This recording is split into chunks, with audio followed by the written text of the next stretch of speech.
आज प्रधानमंत्री नरेंद्र मोदी का 74वां जन्मदिन है और उनके इस बर्थडे की सबसे खास बात यह है कि उनके तीसरे कार्यकाल के 100 दिन भी आज ही पूरे हुए। इसलिए इस खास बर्थडे को पीएम मोदी के फैंस अलग अलग तरह से सेलिब्रेट कर रहे हैं। कोई 74 किलो का लड्डू बांट रहा है, किसी ने 12 घंटे की मेहनत से पीएम मोदी की एक अनोखे स्टाइल से पेंटिंग बनाई है, कहीं पीएम मोदी की लंबी आयु के लिए हवन हो रहा है। आज पूरी दुनिया से पीएम मोदी को जन्मदिन के बधाई संदेश आए, लेकिन प्रधानमंत्री नरेंद्र मोदी इस सब से अलग आज अपने जन्मदिन पर छुट्टी लेने की बजाय ओडिशा में काम करते दिखे। आज प्रधानमंत्री मोदी भुवनेश्वर में पीएम आवास योजना के तहत बनाए गए मकानों की चाबी देने लाभार्थियों के घर पहुंच गए। यानी बर्थडे पीएम मोदी का था और उन्होंने नए घर का गिफ्ट लाभार्थियों को दे दिया। इस दौरान पीएम मोदी के साथ कुछ ऐसा हुआ कि उन्होंने अपने जन्मदिन के अवसर पर अपनी मां हीराबेन की उनको याद आ गई।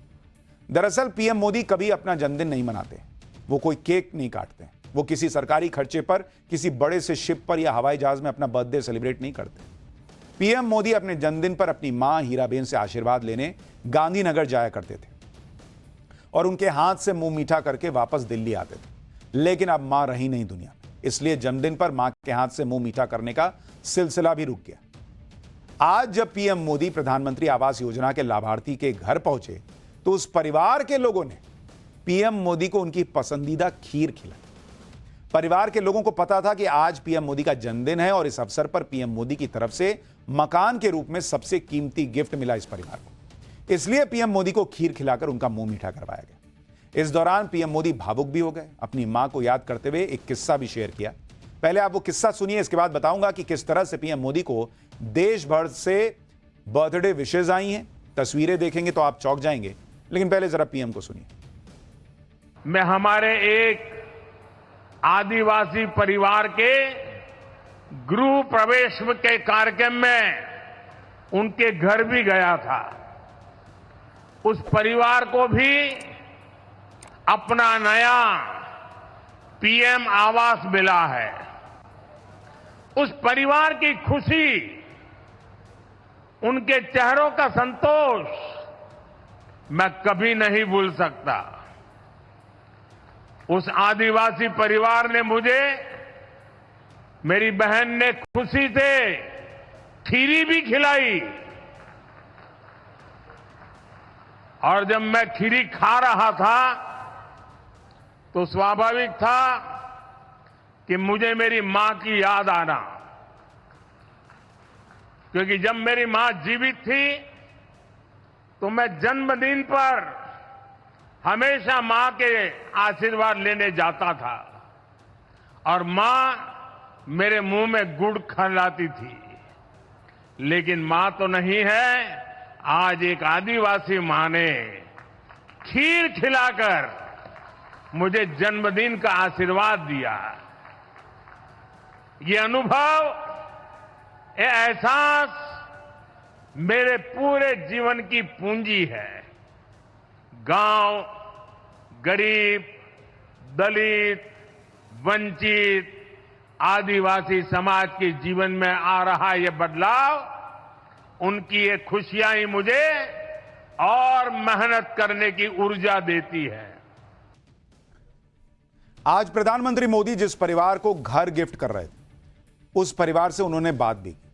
वहां क्या चर्चा हुई, जरा वो भी सुनिए। ठीक लग रहा है ये सर, वो वाले घर से ये वाले घर बहुत अच्छा लगा। ये घर बहुत अच्छा है। ये सर, वो वाला घर तो घर ही नहीं होगा। नहीं सर, यहाँ रोज खाना बनाने के लिए नई जगह था। हाँ। और डॉक्टर जाने के लिए ठीक था। हाँ। यहाँ बहुत अच्छा लग रहा है। सब अच्छा है। सब अच्छा हाँ। है। यानी प्रधानमंत्री अपने जन्मदिन में दूसरों को गिफ्ट देकर खुश थे। आज सोशल मीडिया पर इस बात की चर्चा हो रही है कि पीएम मोदी ने अपने जन्मदिन पर ओडिशा के लाखों लोगों को रिटर्न गिफ्ट दिया है। दरअसल पीएम मोदी ने आज ओडिशा में सुभद्रा योजना की शुरुआत की। इस योजना के तहत 1 करोड़ महिलाओं को हर साल 10,000 रुपए मिलेंगे। आज इस योजना की पहली किश्त 5,000 रुपए 25 लाख महिलाओं को दी गई है। ओडिशा में चुनाव के दौरान पीएम मोदी ने यह गारंटी दी थी कि महिलाओं को अगले 5 साल तक 50,000 रुपए दिए जाएंगे। पीएम मोदी ने आज अपना वादा निभा दिया। इस दौरान पीएम मोदी उन महिलाओं से भी मिले जो लखपति दीदी योजना के तहत अपना बिजनेस कर रही हैं। इसमें ज्यादातर महिलाएं कपड़े सिलने का काम करती हैं। इस दौरान पीएम मोदी ने एक महिला टेलर को ऐसे प्रोडक्ट का ऑर्डर दिया कि वो भी चौंक गई। सुनिए पीएम मोदी ने आज किस चीज का ऑर्डर दे दिया। आप जो सुभद्रा योजना बनाए हैं जो महिलाओं के लिए, वो मतलब हम आपको कैसे मतलब धन्यवाद दें वो समझ में नहीं आ रहा है। सर आप हमारे भारत के हीरो हो।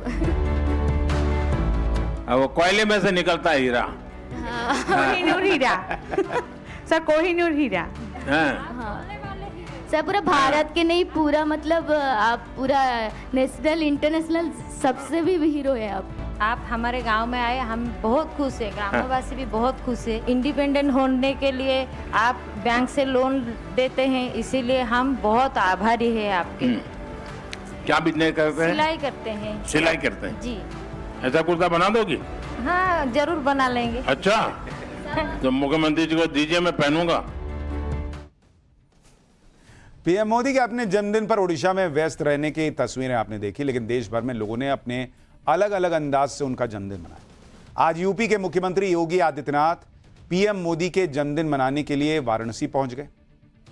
यहां सीएम योगी ने काशी विश्वनाथ मंदिर में पूजा की और 74 किलो का एक विशाल लड्डू प्रसाद के रूप में लोगों को बांटा। दरअसल आज पीएम मोदी 74 साल के हुए हैं, इसलिए सीएम योगी ने 74 किलो का स्पेशल लड्डू बनवाया और इसे पूजा के बाद लोगों में बांटा गया। इस कार्यक्रम से पहले सीएम योगी ने प्रधानमंत्री मोदी के स्वास्थ्य और लंबी आयु के लिए काशी विश्वनाथ मंदिर में हवन भी किया। तो ये उस 74 किलो के लड्डू की तस्वीरें आप देख रहे हैं। अब आपको पीएम मोदी के वाराणसी के उस जबरदस्त फैन के बारे में भी बताता हूं जिसने एक अलग अंदाज में पीएम मोदी का जन्मदिन मनाया। इन भाई साहब ने पीएम मोदी के जन्मदिन पर वाराणसी के संकट मोचक मंदिर में 3 स्वर्ण मुकुट दान की।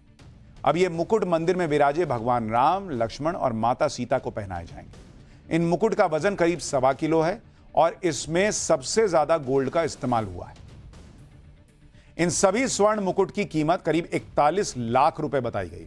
संकट मोचन मंदिर में सोने के मुकुट दान करने वाले शख्स का नाम अरविंद सिंह है, जिन्होंने पीएम मोदी की अच्छी सेहत के लिए मंदिर में यह दान दिया उनके जन्मदिन पर। मतलब नरेंद्र मोदी के लिए आप देखिए लोगों का कनेक्ट देखिए। पीएम मोदी को चाहने वाले लोग किस किस तरह से उनका जन्मदिन मना रहे हैं, इससे जुड़ा एक और वीडियो देखिए। यह पीएम मोदी की एक तस्वीर है जिसे चेन्नई की रहने वाली एक 13 साल की बच्ची ने तैयार किया है। कमाल की बात यह है कि इस बच्ची ने लगातार 12 घंटे की मेहनत से इसे तैयार किया। इस तस्वीर को बनाने में कई तरह के अनाज और दालों का इस्तेमाल हुआ। इस बच्ची की पीएम मोदी के प्रति स्नेह और सम्मान को देखते हुए यह वीडियो सोशल मीडिया पर बहुत वायरल भी हो रहा है और इस बच्ची की बड़ी तारीफ भी हो रही है। सोशल मीडिया पर वायरल हो रहे एक पोस्ट के बारे में भी आपको बताता हूं जिसमें पीएम मोदी का पूरा बायोडेटा किसी ने छाप दिया। इस पोस्ट में पीएम मोदी के बारे में जो बातें लिखी गई हैं वो जरा देखिए।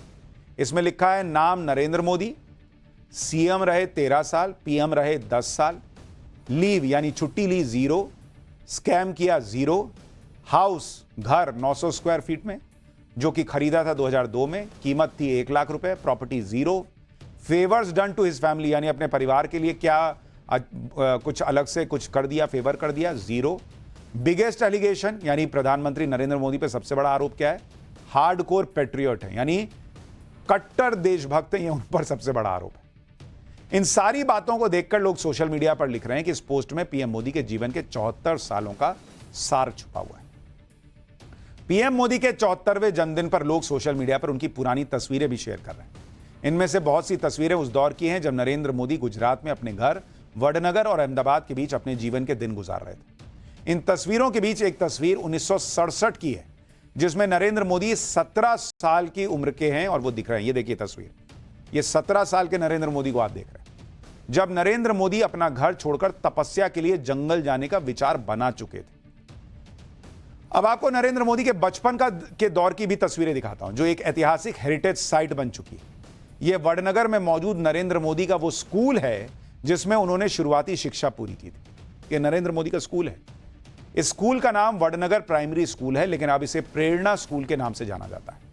आपको जानकर हैरानी होगी कि अब स्कूल की जिम्मेदारी केंद्र सरकार के पास है और इसमें पूरे भारत से प्राइमरी एजुकेशन के लिए बच्चे आ रहे हैं। यहां पर पढ़ाई के साथ खाने और रहने की सुविधा भी दी जाती है। पीएम मोदी के बचपन की बात हो और उनकी चाय की दुकान की चर्चा न हो, ऐसा कैसे हो सकता है। अब आपको नरेंद्र मोदी के पिता दामोदर दास मोदी की उस चाय के स्टॉल को दिखाता हूं जिसमें नरेंद्र मोदी चाय बेचा करते थे। यह है वो चाय का स्टॉल। यह वडनगर का पुराना रेलवे स्टेशन है जहां यह चाय की स्टॉल आज भी मौजूद है। आपको जानकर हैरानी होगी कि वडनगर का नया रेलवे स्टेशन बन चुका है, लेकिन नरेंद्र मोदी की जो चाय की दुकान थी वो वैसी की वैसी है और इसे बदला भी नहीं गया है।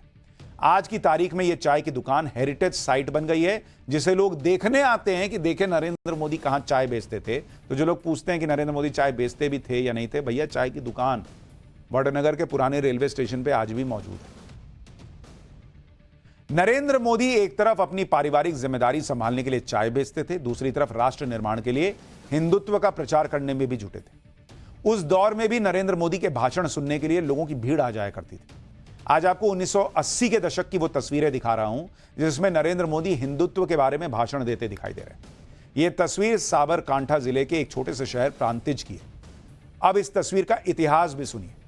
दरअसल 1984 में गुजरात के छोटे से शहर प्रांतिज में सांप्रदायिक हिंसा शुरू हो गई। इस दौरान दंगाई हिंदू समुदाय के ऊपर हमले कर रहे थे, जिससे बहुत से हिंदू परिवार पलायन करने को मजबूर हो गए। इस घटना के बारे में प्रांतिज के लोगों ने नरेंद्र मोदी को बताया। उस समय नरेंद्र मोदी अहमदाबाद में संघ के विभाग प्रचारक के रूप में काम कर रहे थे। इसके बाद नरेंद्र मोदी प्रांतिज गए और हिंदू समुदाय के साथ कई बैठकें की। नरेंद्र मोदी ने लोगों को समझाया कि हिंदुओं को संगठित होने की जरूरत है। इस दौरान नरेंद्र मोदी ने लोगों को अहिंसा के रास्ते हिंदुत्व की शक्ति का संदेश दिया।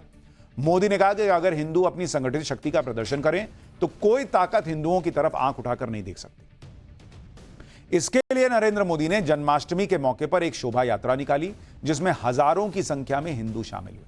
इस यात्रा से पहले नरेंद्र मोदी ने हिंदुओं की एकजुटता पर एक ऐसा भाषण दिया जिससे दंगाइयों को तगड़ा मैसेज मिल गया। इसके बाद पूरे इलाके में दंगे रुक गए और लोगों के बीच हिंदुत्व की शक्ति का संदेश पहुंच गया। यानी लोग सोचते हैं कि नरेंद्र मोदी आज ऐसे ही इतने पॉपुलर हो गए। भैया बड़ा लंबा सफर रहा है और आज वो 74 साल के हो गए। देश उनकी अच्छे स्वास्थ्य की कामना कर रहा है।